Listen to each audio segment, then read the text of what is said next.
Hello everyone. It's time for another episode of Bible Q&A. Today we're discussing, should you marry early? One reason you should marry early is that two people should come together in their youth to build a single, unified vision. When two individuals mature independently within the secular system, they become set in their ways.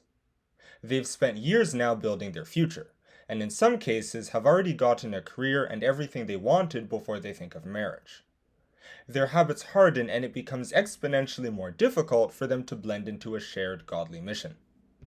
What's interesting is that the world openly acknowledges that it is vastly easier to learn new languages or master complex sports early in life, before the physical and mental faculties develop fixed patterns. And yet, when it comes to marriage, people believe it's actually better if you wait until later.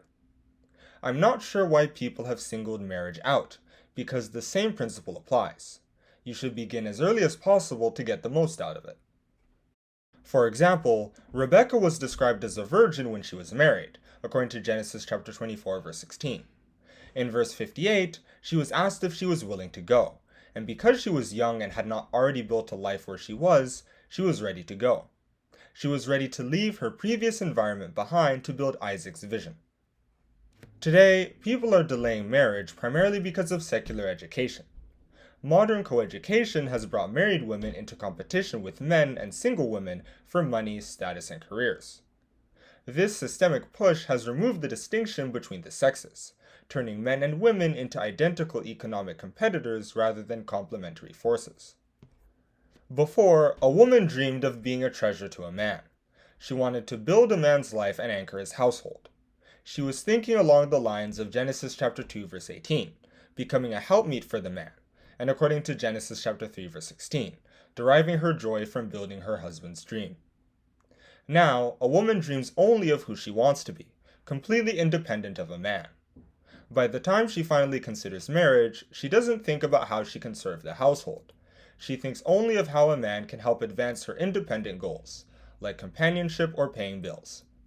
Paul combats this modern notion in 1 Timothy chapter 5 verse 14, declaring that a woman's true divine purpose is to marry, bear children, guide the house, give none occasion to the adversary to speak reproachfully.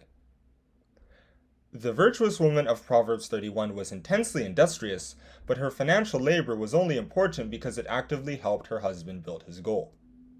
If your husband is rich or does not need money, then it does not make sense for you as a woman to be working as well. There are things your husband will need more than money: companionship, time, or help raising the kids.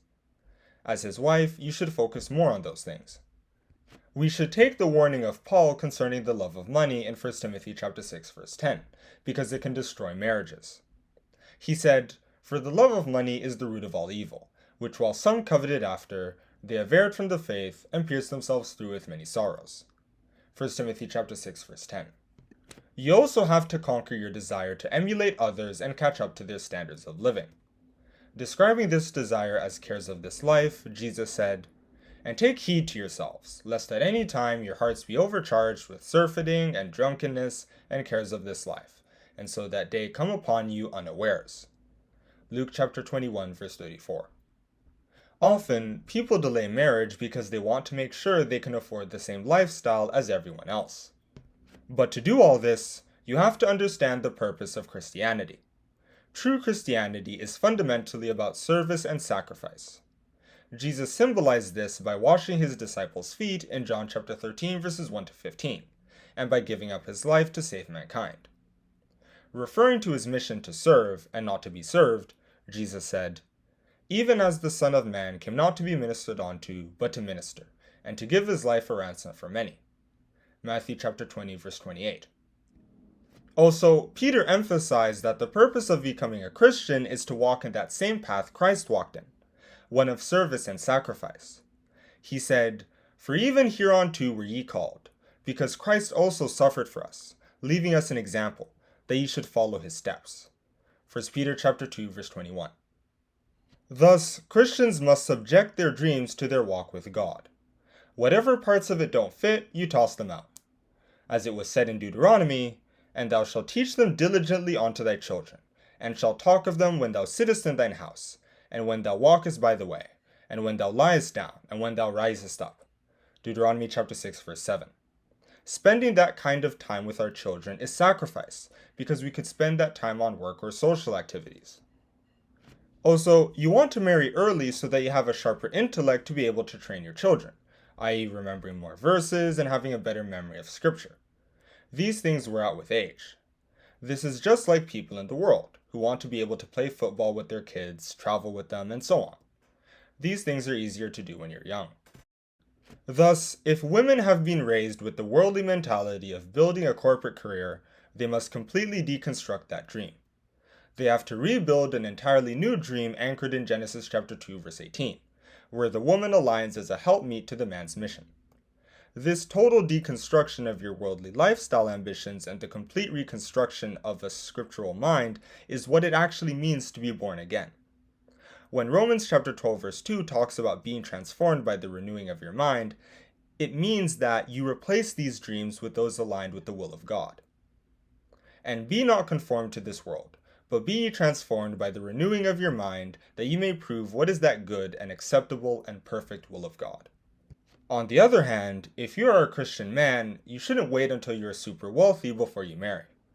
Men must be willing to bring a woman into their lives wherever they currently are, even if it means enduring hard times and tighter budgets together. Many men use the fear of modern divorce courts, asset loss, and constant marital quarrels as an excuse to delay marriage or refuse to get married. But Christ provided advice for dealing with these concerns in Matthew chapter 10 verse 16. Be ye therefore wise as serpents and harmless as doves. It is good to protect one's assets and sanity with wisdom, but that should not be used as a reason to not get married. Paul advised Christians to embrace such difficulties here. Why do ye not rather take wrong? Why do ye not rather suffer yourselves to be defrauded? 1 Corinthians chapter 6 verse 7. The reason why it is important to make these kinds of sacrifices is because God expects us to marry and raise children for Him. And to do that, we need to think not only about our own benefit, but about the benefit of our spouse and of the kids. As Paul said in Philippians chapter 2 verse 4, "Look not every man on his own things, but every man also on the things of others." If disputes arise, people should be willing to brace for the financial or emotional hit. And that is where I'm going to stop with this Bible Q&A, where we discussed whether we should marry early or not. If you enjoyed this video, make sure to like and subscribe. God bless you, and goodbye.